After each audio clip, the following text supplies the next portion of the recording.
Jana, we're talking about whether you need a blog or not for Pinterest today. Oh, yes, the age-old question, the Do, eternal question. do you remember during our clubhouse days? I feel like every single room that we hosted, we got this question. Oh, I think so. I think so. Anytime someone had a question on stage or in the little chat thing on the side, blast from the past, they would ask this all the time.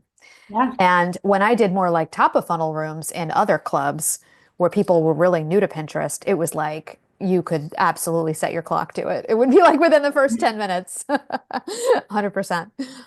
Um, do you need a blog for Pinterest? So you actually wrote a blog post on this topic. Right. How So meta is that? meta.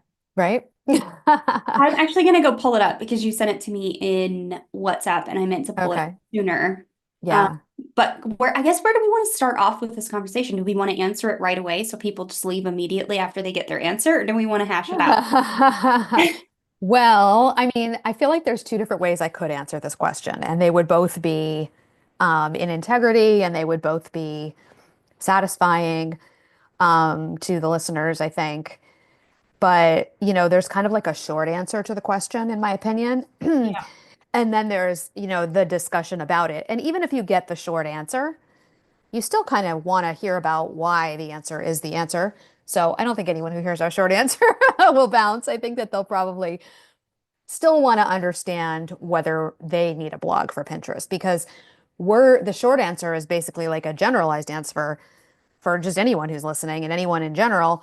But really, at the end of the day, you have to kind of like weigh some different like pros and cons, and there's some different considerations which we'll cover in this video too, to decide for yourself, right? So I'm okay with just jumping in and kind of giving like, the short answer and then discussing it if you Let's are. start there because that's actually how Okay. your blog is laid out. So the short Right. That's answer, that's how my brain thinks about it. Go ahead. you go. You tell me the short answer. Well, the short answer basically is you will need to have some kind of way to give value and nurture the people and convert the people who find you on Pinterest. And for a lot of people, that's going to be a blog. At the end of the day, when you think about all the different ways you could take people that find you on Pinterest and bring them down the path of a customer journey to the point where some of them will buy from you, and there's going to be steps in between that, of course. When you really think about what the most effective and low lift ways are to do that, you start to realize that a blog works really well and is very low lift and is a lot of the time what Pinterest users are used to. So for all those reasons, it's kind of like, no, you don't absolutely need a blog, but you will need a way to give that value, nurture, and convert people. And once you start looking into all the different options, you're probably going to end up being like, okay, yeah, I should have a blog. So that's really like the short version of it, even though it sounds kind of long. The longer version would be like us chit-chatting about it for, half an hour and then figuring it out in Yeah. the end. But that's really the thing. And the most important thing to remember about Pinterest is that it is different than social media. And because it doesn't have some of the hallmarks of social media, specifically a lot of the things around the social part of it, and like a lot of conversation, it's more of a search and discovery platform. And we talk about this all the time. So people who listen to us are probably like, oh my God, this again. But it really is applicable in this situation because people think that they can go on Pinterest sometimes and like kind of like replicate their Instagram strategy. Yeah. And you could say, like, okay, do you need a blog to be successful on Instagram? And probably most people would be like, well, no, of course not. You can sell right on Instagram, or people do it all the time. But it doesn't happen that often on Pinterest. It's not really like that. So Yeah. yeah, that's kind of like the short version of it.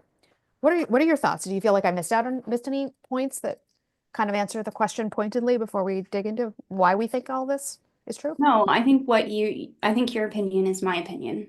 Mhm. And I think that's why we get along so well. Usually, yeah. I mean, we always get along, but we Yeah. usually have the same opinions about things when it comes down to it. Yeah. Yeah. Which, we talk about this all the time, but it's because we have similar approaches in terms of the platforms that we've always liked and used for our businesses and taught. Although And I we have will similar say values. We have similar values. What? your Instagram strategy lately is killer.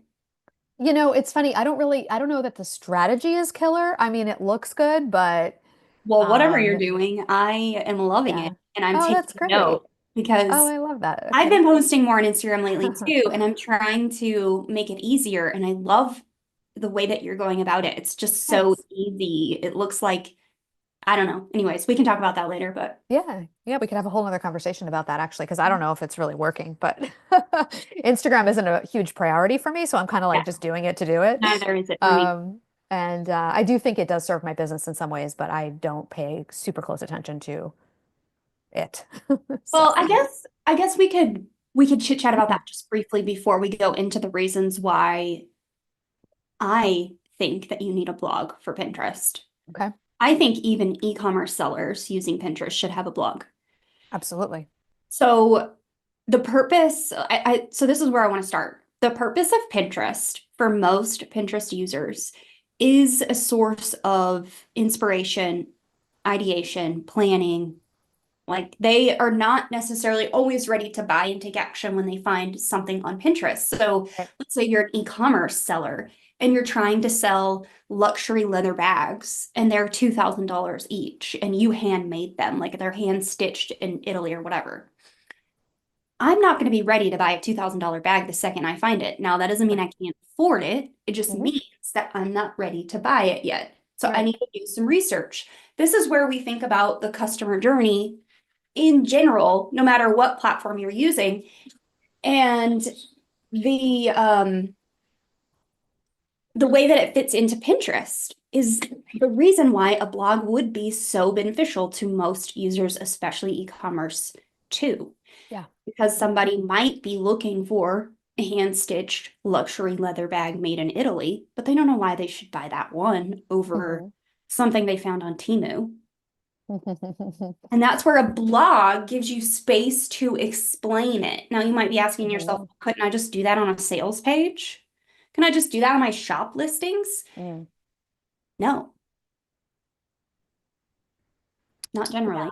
Yeah, there's only so much you can talk about in a shop listing, And a and sales so page much too. context you can give and so much Yeah, inspiration you can provide. I mean, you could a little bit, but like it's not really enough. Certainly not for a not the $2,000 same. bag. And I would even make the argument that it's not even for like a $200 purchase, you know? Yeah, Yeah. yeah. And that's really where a blog allows you to hit this topic from as many angles as you want, and you have as many URLs as you want in order to Hmm. then share that to Pinterest. So then on your blog, you actually break this down. The most traditional way a future client finds you on Pinterest. She finds your pin grabs her attention, she clicks on your content, goes to your website, your content is good, and she wants more. That is honestly the most easy way for people to understand this process and why a blog is such a win.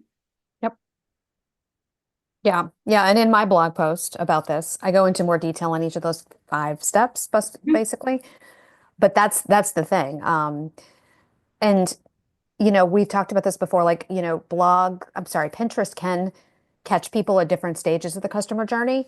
But Mhm. again, the most traditional way is people search for something, they find you or your product or your offer or your content, and they're usually new to you. Not always, but a lot of times they are. And so at its, it's a little bit of an oversimplification, but if you need to wrap your head around it to understand why a blog is such a great way to convert Pinterest traffic, Mhm. think of it this way. Think of it as Pinterest is where they find you, and your blog is where they learn more about why what you have is for them. That's the Yeah. simplest way, you know? Yeah. And So, you could say, okay, well, can't they learn about why what I have is for them on Pinterest? And if you are thinking that, I challenge you to think, yeah, well, tell me how that would work.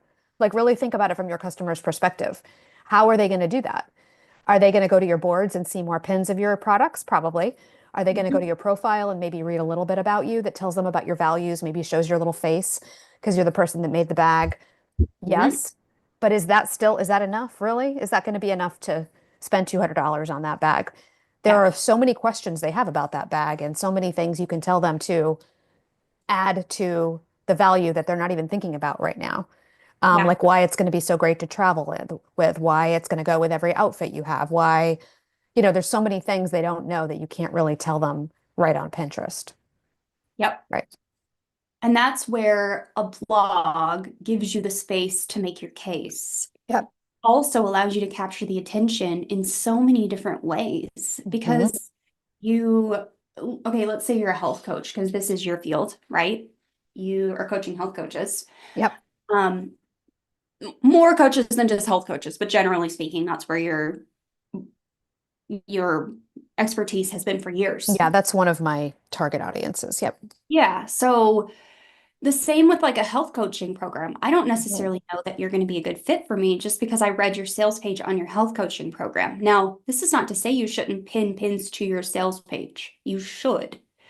But blog posts allow you to really break down all of the pain points I might have and help me to address those in a way that is a fit for me and Right. makes me want to invest in your program.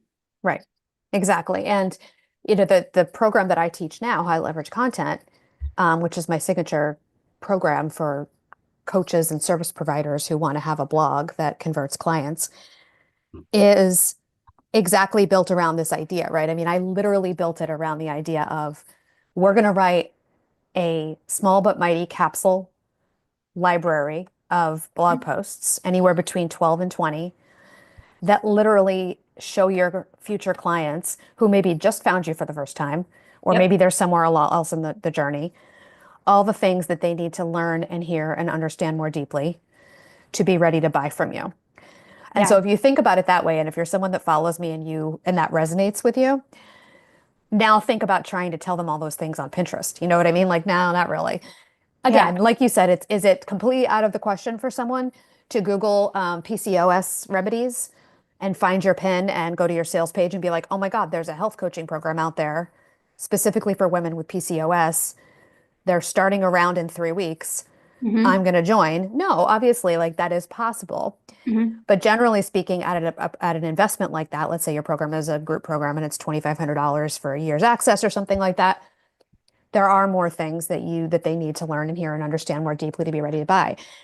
And so in my world these days, I'm teaching people how to write those blog posts that show all those things, Yeah. teaching people how to figure out what those things are for their audience in the first half of the course. And then in the second half of the course, I'm teaching them how to write those blog posts in a way that makes them conversion friendly. So if you have all those blog posts, then you're giving people, like you said, all these different kind of angles or introductions from Pinterest to your content. And then once they're on your website, on your blog, they could read other blog posts. We actually do like an interlinking strategy so that the idea is that to make it bingeable so that they're on one piece of content, but they could have come from Pinterest or from anywhere and landed on any piece of content. Now let's get them reading more of them. They can binge and quickly get all those things that people need to learn and hear and understand more deeply to be Hmm. ready to buy. And so, just bringing this back to the Pinterest piece, most people who find you on Pinterest are going to be new to you. There's so many things they need to know before they're ready to, swipe their credit card. So that would be the example of the coach on the coaching side. We Yeah. talked, you gave a great example about the e-commerce side, and then that's a good example for a coach who might be thinking about this. And the coach example is actually a really good fit as well for like digital product sellers like myself. I'm Hmm. also coaching inside my membership, but I don't really consider myself a coach. Like I'm hoping to launch a coaching program later this year, so maybe that frame of mind will change. But like, yeah, I'm coaching, but I still consider myself like a content Strategist. digital Mm. product seller, right? Yeah, yeah. I think we're both. I think of myself as a strategist more than anything else. Yeah. Yeah. Hmm. But the model still Oh stands. yeah. I Hmm. still can fit myself into that same model. So if you are watching this or listening later and you're like, oh, well, I'm not a coach, like I And I'm just, not an e-commerce seller. yeah, I just Yep. sell courses and I have Yeah. a podcast. Like the Yep. same frame of mind and Yeah. strategy works for you as well. And I Hmm. would even argue that especially podcasters, because podcast apps are horrible for search and Yeah. discovery. Like they're just not good.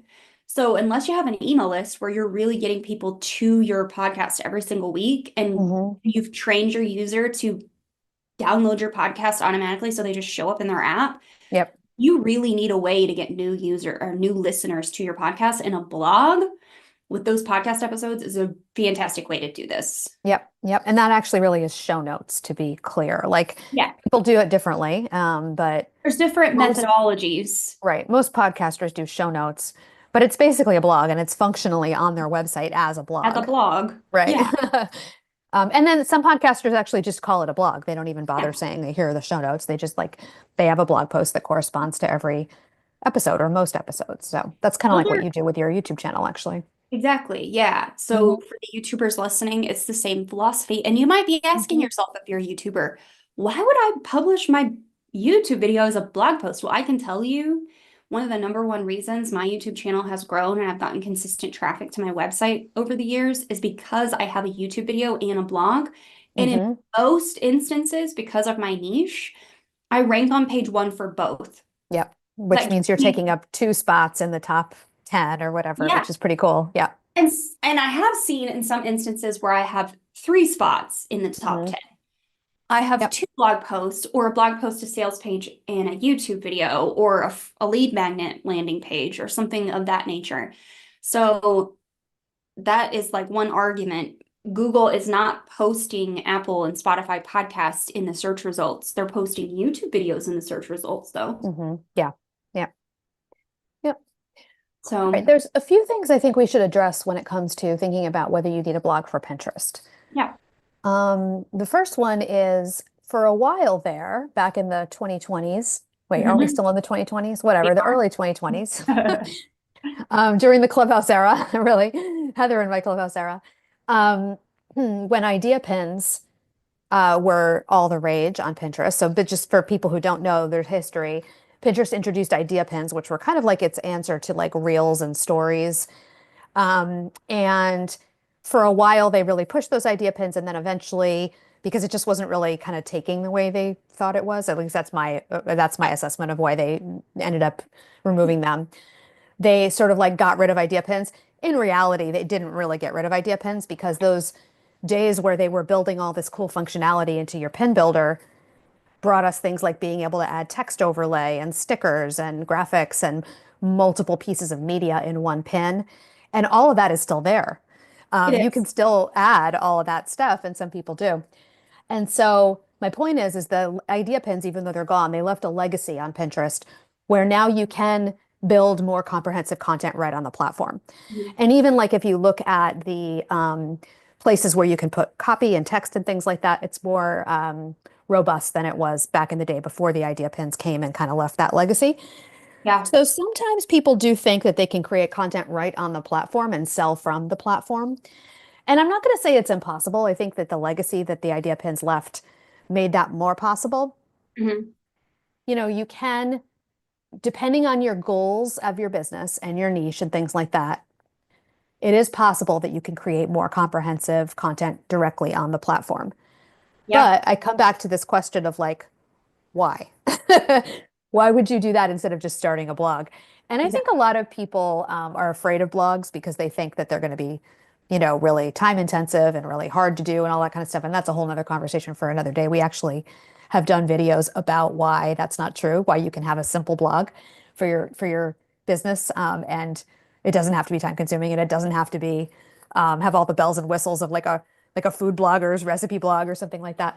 Um, but I think that's the thing is like, yes, of course you could do that. You could, but is it as effective? And aren't you going to just end up spending more time creating all that content on the platform when again, you could be building that content on your own platform in a place where I think is much more persuasive and certainly closer to the sale because Yeah.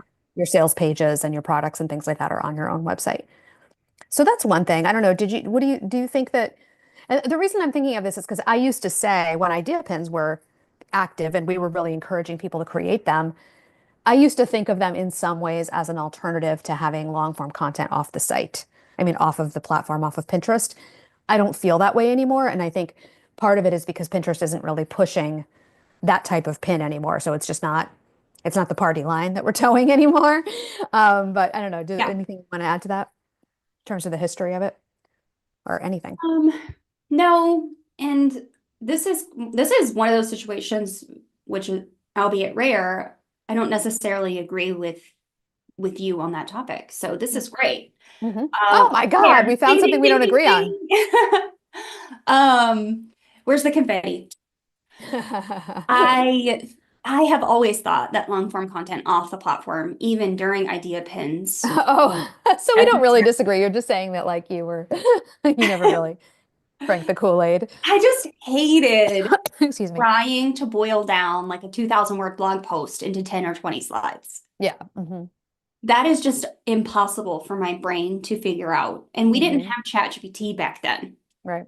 So this Okay. wasn't something that we could just ask the bot to just like figure out for us. Yeah. Even when we So do that these days, I don't think it really works that great. no. But yeah. It's also a Mm. big reason why I have stuck with long form content all these years and why I stand by my stance that long form content is more profitable for my business because I don't know how to create short form content that is Yeah.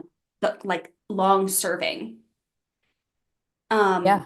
that serves my business for years because in most cases, short form content fizzles out in a matter of weeks Right. because it's short form, it's based on trends, it's based on like what's working now and what's working now, especially on platforms like YouTube, TikTok, and Instagram. And when I say YouTube, I mean shorts. Hmm. Yeah. It's a flash in the pan. It's not Hmm. longevity. So YouTube long form content like this, like the videos Hmm. I upload on the other side of the channel, those have longevity. They're search friendly, but typically the short form content in the way that I'm talking about it, and I don't know how to create it. Um, in a way that's going to actually serve my business and be searchable for years. Hmm. It's not it Well, what okay. am I trying to say, Jana? Well, I mean, where my brain is going, and it's a little bit of a tangent, but I think it's worth it. And then we'll come back to one other thing too that I want to cover about whether you need a blog for Pinterest. But is that like you and me, for example, and we can also kind of think about like your clients and my clients on Pinterest. Although I don't have my finger on the pulse of those clients anymore because they work with other Pinterest managers that I refer them to. But sometimes I keep up on what they're doing. Yeah. So think about that time where we were creating all those idea pins and that long form content, so to speak, like on platform. Um, and now think about which pins you have now that are still driving traffic from that era. None of them are idea pins. I think what happened was they all floated to the top of our top pins by both, uh, well, not outbound clicks, but by engagement and by reach, impressions on Pinterest, because Pinterest was pushing them, literally like distributing them at a higher rate because they wanted them to take. But then once Pinterest stopped doing that and like just organic took over in the sense that now the pins that are back at the top are just pins that people like the best, that users are clicking on the most, that users are clicking through the most, that users engage with the most overall. When I say engagement on Pinterest, again, I pretty much mean clicks, not anything else. You'll see those standard pins are about the back at the top. So I don't know if that's part of what you're saying, but like I don't think, and it's not just us. It's not like we ever didn't. We never really cracked the code for like longevity in terms of idea pins. I think that they just weren't. I don't think other creators did either, who were No. people who are And used that to creating was a lot of short form content. So, I think that was part of the big revolt with idea pins in general, right. especially from our legacy content creators, Yeah. bloggers on Pinterest, is because they have been creating this long form content for so long. That is what feeds their business. That is what pays their mortgage. Hmm. And then we had this kind of pivot to short form content for a while on the platform, and it just wasn't taking. Yeah. People were, the drop in traffic happened.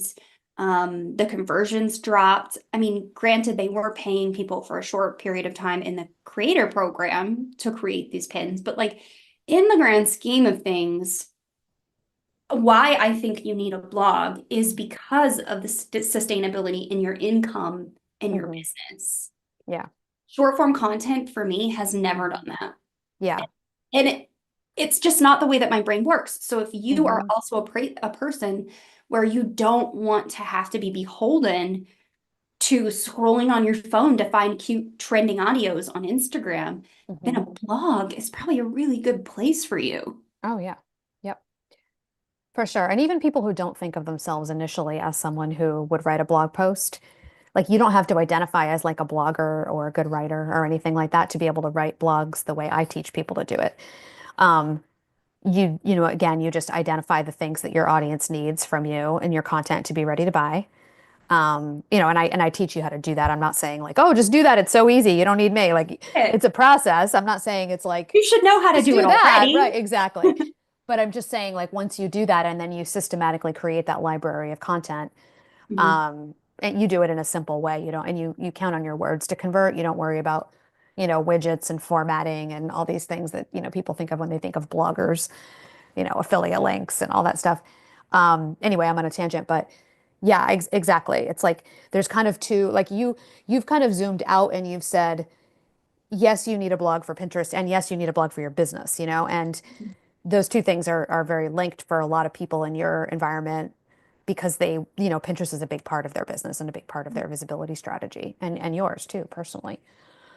Yeah, So I feel because like I feel like mine used to be, and recently, like I feel like it could just be a passing thing that this too shall pass, but I haven't been getting a lot of reach on Pinterest recently. So I think it's anyway. the season. But Oh aside yeah. from that, bringing it full circle back to my e-commerce example, if Yep. someone's on Pinterest right now and they are shopping for something, whether it's a simple pack of gum or a $2,000 leather bag, like they're not going to be ready to buy right away. And here's the rub of it all. And this is actually what I see in my program a lot. And it's actually why I'm so happy that my good friend Ali Hassan has come into my life because she is an e-commerce expert and she does conversion stuff on Yeah. people's websites. Mhm. The majority of people do not know or understand how to convert someone from a Pinterest pin to a sale on their website. Right. I will teach you all day long how to drive traffic to your website. That is my number one job. My job, though, is not to convert people on your website. Hmm. That's your job Yep. because it's your website, it's your domain, it's your product. I don't know what your audience needs. Hmm. I don't know what makes them buy your leather bag over Susan's down the street. That's Hmm. your job to figure out. Hmm. So if you are saying to me, which happens often, Hmm. Pinterest doesn't work for me. I've tried. I get lots of views, I get some clicks, but no one ever converts. You got a bigger problem on your hands. That's yeah, If you're getting that's not traffic, Pinterest. right. If you're getting traffic to your website, Pinterest is doing what Pinterest is supposed to do. Right. So that's a conversation for another day. But I see it a True lot. that. Yep. I see it a lot. Yep. One more thing I wanted to say, which is, okay, let's say you are not going to have a blog. Mhm. And so maybe you're thinking, okay, well, I was thinking about doing Pinterest, but since I'm not going to have a blog right now, maybe it doesn't make sense to do Pinterest at all. Yeah. I have an opinion about that, and I want to kind of share it. It has to do with the fact that the way that people have used Pinterest these days and the way that Pinterest actually, like, there's certain things about the UI, meaning the user interface, Mhm. that changed during the 8, almost 9 years that you and I have been doing Pinterest. And because of those changes, I still think that everyone should have an optimized Pinterest profile, even if you're not pinning a lot of blog posts or a lot of long form content. Mhm. And here's why. When you search for something, and actually, let me back up on this. I'm going to say that if you are very clear about your niche and your specialty, especially, then everyone should have an optimized Pinterest profile. Yep. This I don't know that this advice is really going to apply for some of my like generalized life coaches who help people to do things like achieve their best life and reach their goals and things like that that are very high level. Mhm. But if you are at a point in your business where, or if you've made the conscious decision, because some people make a conscious decision to be generalists, and that's fine. I have people in my program who do that, and that's great.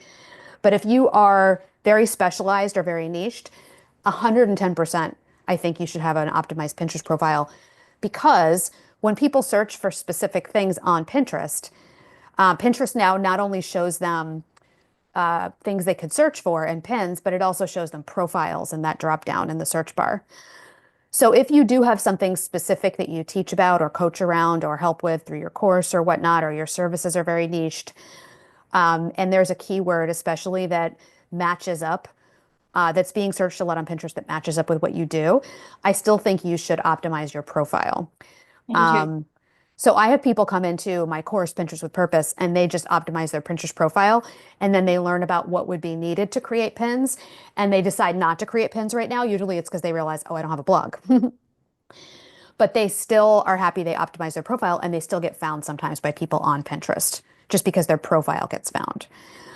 So examples of this would be like, let's say you are like you teach about PCOS specifically, PCOS remedies Mhm. might be something that you add to your profile name to get found.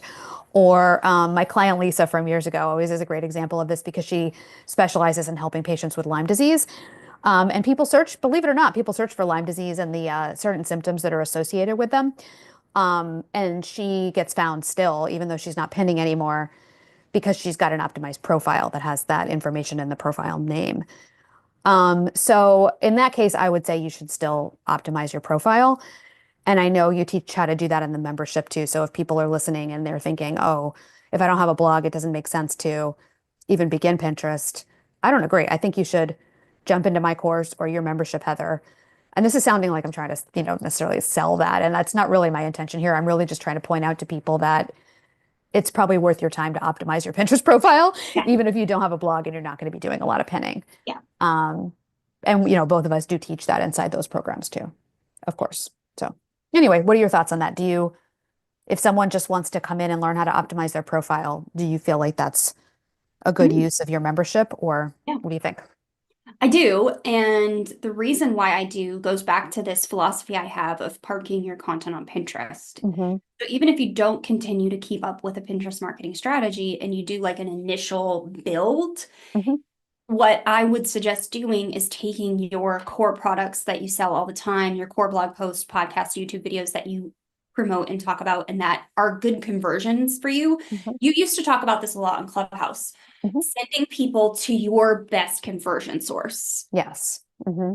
right? So that's what you're going to do with your initial Pinterest setup. So even if you just set your profile up and you connect, like, say, your Shopify catalog or whatever over there, Hmm. over time, people are still going to find that content because of the way and the nature of Pinterest and how Yeah. it works. Yeah. That's not true for Instagram Right. or No. TikTok. Right. Your content's lost forever on Pinterest or, Instagram. I can't speak to TikTok, but on Pinterest, I'll tell a quick story about this. And it's not even really a specific story. It's happened over and over and over in my business now. I've been doing Pinterest marketing for like 8 or 9 years. I've gotten away from really having my finger on the pulse of it. If people come to me and they want me to do my Pinterest setup for them, which, is still on my website, it's still there. I used to do like dozens and dozens of those every year for coaches and service providers. Yeah. I refer them now, to other people who do those builds. But it's so funny because for years I struggled with building a profile for, a travel with kids coach, building a profile for a lawyer who does a lot of online business law. A lot of you guys probably watching know him. And Heather, you probably know him too. I think you're in his membership. Doing a Pinterest build for someone who is a brand strategist that helps people build like very bold and like Mhm. unapologetic, websites and brands. Yeah. I mean, literally, I probably set up 35, 40 Pinterest accounts over the course of like 3 or 4 years when I was doing, probably more than that, when I was doing these done for you builds all the time. And I charged like, close to $4,000 for them. And it would take me 2 months to do them soup to nuts because there was a lot of strategy and we didn't just slam the platform with like all their pins at once. You have to let them trickle out. Otherwise, some of them, occasionally I had one get shut down for spam because we did I've that had too that too. fast. Yeah. Mhm. But anyway, my point is like I would struggle because all these people were so good at what they did. They had hired me to do this, and they were all like, "Okay, Jana, where are the clients? Where are the leads? Where's the traffic?" And I feel like for all those years, there were only a few people whose profiles took off fast enough that they'd be like great case studies for me, like right away that I could use. Uh-huh. But it's so funny because in the last like 2 or 3 years, I would say, all of those accounts, not all of them, but a lot of them have like come home to roost. And now a bunch of those people, it's like every month now I get a reach out from someone from those olden days. Yeah. That lawyer reached out to me, that style coach reached out to me again, that health coach reached out to me again, Mm. saying, I'm actually getting a lot of traffic from Pinterest now. Like, how can I like do more of this and optimize this more? It This is took funny. so long for that to happen. But what I was telling them the whole time happened, which is just that over time, if you park your content on Pinterest and it's good content and you have a good strategy, which they do because I set up their profile and you use keywords the right way and everything, it does pay off. It just takes a while. So anyway, I'll But stop now. Yeah, go ahead. so what's funny about this is I actually have done client setups and things in the past. And I have people coming back to me over the years saying, Mhm. hey, I'm starting to really see that like traffic from this. I can't believe Yeah. it's happening. Um, Yep. So how funny. can we work on this? And usually it's a Yeah. strategy call from someone on their team because they have grown their business where they can just do it internally. And Right. I love that for them because that's Yes. less that I have to think about and do. Yes. But then I can just come in as the expert and guide them on what I did and the changes now and kind of the direction they need to go. But this is where my strategy, and by the way, I don't have my planner. I'm going to share some stats with you guys from someone that actually emailed me. You know what? She emailed it to me so I can pull it out. Mm. But the strategy that I use and I built, and I think it's very similar to what you do, is foundational to search and it doesn't really rely on all the fancy bells and whistles and the changes on the platform. So I actually think that is, Mhm. really pivotal in the Mhm. difference that in the difference of what I do versus what other people do. So let Mhm. me actually find, so this person says she joined my membership last year, just to give you guys some time. History. Mm. Yeah. She joined my membership last year and she's in the food space. And she says account number one experienced a Pinterest traffic increase of 2,638%, boosting my website revenue from Pinterest by 6,680%. Account number two saw an increase of 1,495% in traffic, resulting in 3,932% in website revenue. Uh-huh. Amazing. My program quite Mhm. literally changed her business and probably like her life because of the revenue she's now bringing in. She can now do more in her business or more in her house, or maybe she Mhm. wants to go on a vacation or whatever. Like this Mhm. is this is what I teach. Yeah. And Yeah. while these results are not average for Typical. everybody, Yep. this woman has two blogs Yep. and she updates those blogs. She creates new content. She's consistent with it. Yeah, she's doing all the things She's doing that are all the needed. things. Not all the things like too much, just like all the things you would need to do to really see those types of results that fast. Yeah. Yeah. Hmm. I mean, she started around this time last year in the membership, and she's emailing me now in March, so about 10 Hmm. months Yep. in time here. Yep. But she really took it seriously and she implemented Yep. what I was teaching, which is that foundational SEO strategy. Yep. So, I mean, not to toot my own horn, but those are incredible. Incredible. Yeah. And, Absolutely incredible. you And know, fast. So amazing. And it's so interesting because there's such a difference too between someone in her niche and her space in food versus someone who, like, for example, the lawyer that I worked with. Um, like his content is about things like how to trademark things in your business and what you need for contracts and things like that. And it's just not as popular a niche on Pinterest, but there are people on there looking for those things. And so over time, he's seen that kinds of results. But it's just, it took years yeah, for it to make a difference for him to notice it. You know what I mean? yeah, So yeah, it's so interesting. So things can happen really fast, like you just pointed out, and then sometimes it takes a while. And even though there are some factors that we can use to predict that, you never really know. It's like you just don't. yeah. I've had accounts that I set up that I thought would take off fast and didn't. And then Mhm. I've had accounts that I set up that I was like, wow, I didn't think this was going to be a niche that would perform well. But they're doing great really fast. So it's Yeah. sometimes you just don't know.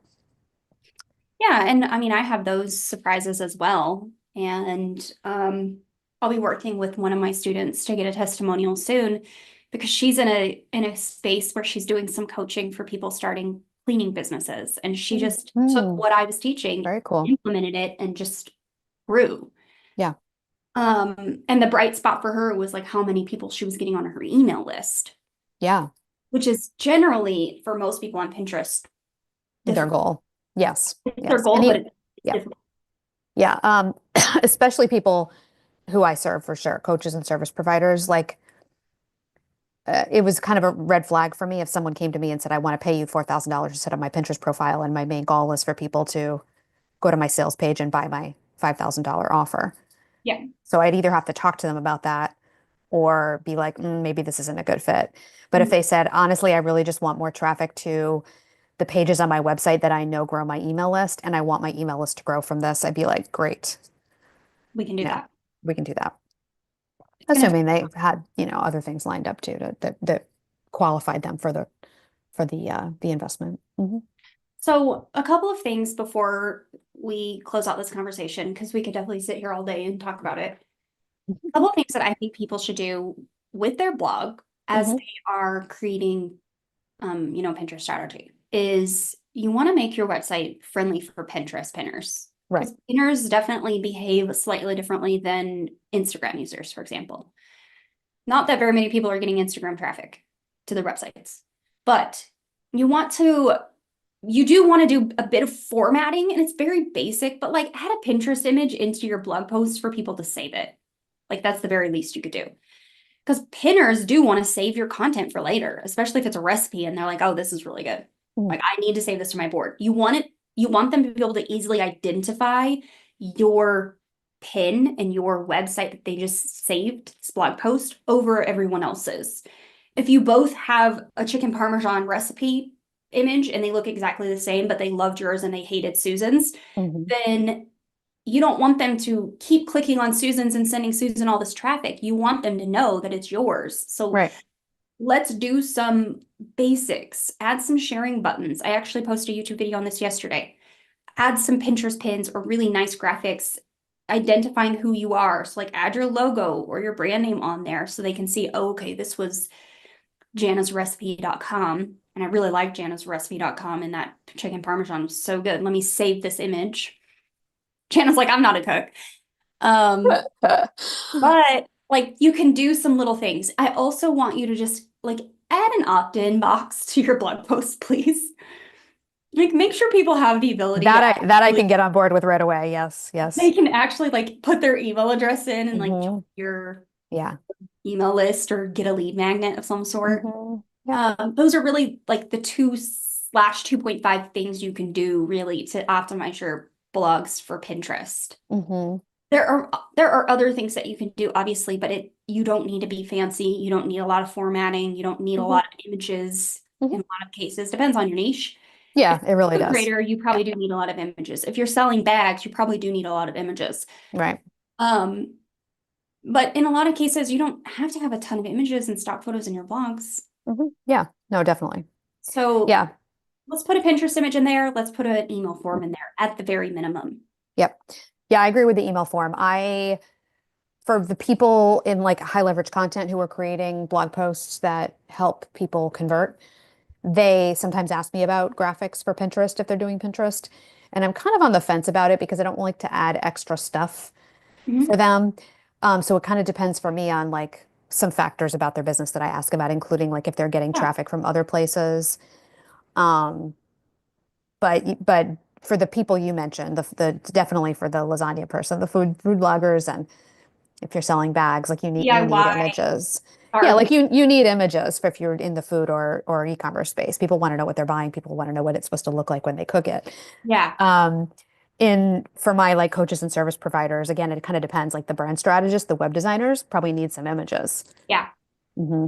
Yeah. There are cases where you might be exempt. And there are actually instances where you don't need to install the image into the blog post itself. You could hide it in a sharing button, which is Hmm. what I talked about in yesterday's YouTube video. Yeah, It doesn't have to be visible, but it can be there yeah. in a way Not that, something, not something I for my that I recommend to my people, but for yeah. some of the folks you're talking about, that can be a good strategy. Yeah. Yeah. And the only reason I bring this up and I harp on it is because I have spent so much time over the last year doing really deep audits on very large Pinterest accounts. I mean, if I Yeah. name them off, most everyone listening would know who they are. Hmm. So as I'm looking at these, I'm seeing, oh, okay, the majority of their pins driving traffic to their websites are not actually pinned by them. They're pinned by their viewers. So we really need to be prioritizing images on those blogs, giving people the opportunity to pin those images because Yep. that's what's driving their traffic. Yeah. So you got hired by an agency that helps very big brands, right? To kind of be Yeah. like their, yeah. I didn't know if that was okay to talk about. Um, is it okay to talk about? I won't name drop the company, but we can Right, talk right, about it in general. Yeah. right. I'm just giving, yeah, to give a little context to like how you are seeing, and it's just amazing, like with all these big brands that you and I both know the names of, everybody watching would know the names of. Mhm. When you've been looking at their Pinterest profiles, there's so many things that like basically like marketers and big brands just don't understand about Pinterest. It's so interesting, right? Yeah. Yeah. And a lot of the Hmm. mistakes, and I wouldn't even necessarily call them mistakes, a lot of the gaps, Gaps. opportunities are what we are calling them, Yeah, opportunities. Yeah. that they have are Yep. actually so common. They're so common that Hmm. smaller creators like myself and others Hmm. would also miss these things or maybe not do them. But the big ones are also doing it. Like these are also gaps for these really big brands. So like Right, right, it just goes to show like we don't all know everything. right. And we're not all optimizing to the best ability. And it's not really like you don't need to optimize to every single thing that you could possibly do. But when it comes to Hmm. blogs and Pinterest, Yep. in certain niches, I do think there are some things that you can do to really optimize it and make it even better. Absolutely. Yep, absolutely. Specifically with blogs, since that's our topic today, but in other categories too. Yeah. Jana, Yeah. we've been at Yeah. this for almost 50 minutes. Yeah. Yeah. This was a thick one. And we got a little off topic, but we're still kind of like talking about blogs and really the conversion cycle from Pinterest or the conversion process where people find Yeah. you on Pinterest, but now you need to get them to the point where they're now on your email list or buying your product or on your website. How do you do that without a blog? Um, Yeah. yes, there are ways to do it without a blog, but really at the end of the day, wouldn't it be better instead of struggling to try to figure out how to do it without a blog to just have a blog? Yeah, and there are definitely strategies I teach in the membership if you are, let's say, a product seller, where Mhm. you can create Pinterest pins that will bring people to the website along Without a blog. without a blog along the Right. customer journey. But Right. you have to be really strategic with it. Yeah. Um, And why not have a blog? just why not have a blog? Yeah. With all the tools that are available to us these days, like Yeah. why not? Right. Right. Um, Next week we're talking about how to write a Pinterest bio. Yes. This will be a good lead in actually, because we were just talking about, oh, never mind. I was thinking about a profile name. No, we're talking about bios next week. Yeah, bios. Okay. All right. Well, they're still searchable. So we think They do maybe. surface, I believe. I still believe it that they Yeah. surface. Yeah. I think well, we'll talk about it next week. Yeah. Okay. Next week, tw 12, right? Eastern Standard Time? Yeah. 12 Eastern Standard Time. Yep. We will be here to chit chat to you about how to write a Pinterest bio that converts. So I hope you come along and join us or watch the replay. And I hope you guys got a lot out of today's video and you're convinced that you should create a blog. And It's not as even, hard as you think it is. yeah, even if you're We writing promise. shorter blog posts, there's ways to optimize those for conversions. So we'll chat with you next week. It was so good to see everyone. Thanks for chatting in the chat with us, and we'll be back. See you then. Okay, we're done. Okay. Very good. Tanisha jumped in right at the very end.